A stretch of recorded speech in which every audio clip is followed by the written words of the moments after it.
Lieutenant Hopkins says anytime you reach for the shotguns, you're either going to end up dead or wearing a citation. So I guess... It's okay, Ralph. You did well in there. Glad you had my back. Man couldn't ask for a better partner.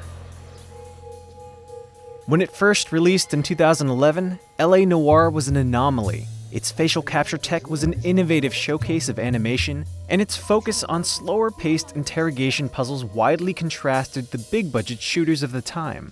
6 years later, the game has surprisingly managed to make its way onto Switch. While a few sacrifices were made in performance and graphical fidelity to get LA Noire running, the ambitious spirit of this stylistic 1940s-era detective adventure remains. Can you tell us anything about this gun? Smith & Wesson, Model 27, registered Magnum. Chambered for .357, nickel-plated with pearl grips. Same gun used by General Patton. You're not suggesting he's the owner? No, I'm not. You seem to know a lot about the weapon. I ought to. I sold it. LA Noire's principal 21 cases are all present, including all of its DLC cases. As budding LAPD detective Cole Phelps, you spend the bulk of your time gathering evidence, interrogating suspects, and making accusations. Phelps is a fascinating yet morally flawed character whose checkered past is compelling to see unfold as the story goes on, and the cases you solve remain interesting and well-paced, balancing slower, more meticulous investigative moments with brief shootouts and vehicular and on-foot chases.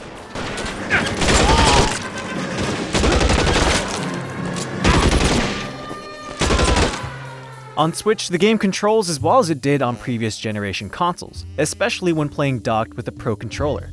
It also offers motion and touch controls. Motion controls allow you to use the right Joy-Con to control the camera and physically manipulate objects you pick up, while with touch controls, you command Phelps where to go and what to investigate by simply tapping the screen. However, both control schemes don't feel as functional as playing with a traditional gamepad setup. While LA Noire's story and varied pacing are some of its most exceptional aspects, where it truly shines is in its interrogation sequences. Armed with your intellect and the wealth of evidence you collect during your investigations, questioning suspects and seeing through their facial tics to expose their secrets lead to many of the game's most tense and captivating moments. The facial animations hold up, displaying a level of realism that's still impressive. And with top-notch performances from its facial capture actors, interrogations are just as absorbing and believable. Why did you do it, Mr. Kalu? Gage.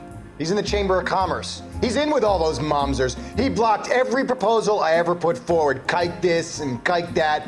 He's been trying to ruin my business for years. In a subtle change from the original, interrogation options have been changed from truth, doubt, and lie to good cop, bad cop, and accuse. The new naming scheme helps to give you a better understanding of Cole's behavior towards a suspect's testimony, which was difficult to gauge in the original. The renewed context is particularly useful when a suspect is playing coy, where it makes sense that using the more forceful bad cop approach would root out more information. If your baby is born in prison, Anna, the corrections officers will take it from you. You will see your son or daughter through a metal grate for half an hour a week.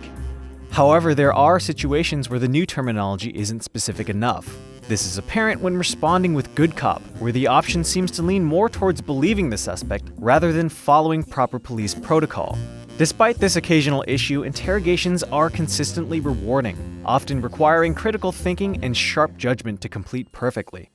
LA Noire's finer qualities are maintained, but its notable shortcomings also persist. Movement is a bit clunky during shootouts, and there are still plenty of useless filler objects to sift through during crime scene investigations. But the most glaring issue lies in the game's recreation of 1940s-era Los Angeles, which is authentic but doesn't offer much to do outside of main missions and random street crime activities. These issues don't do much to detract from the experience at large, especially considering how well the game runs.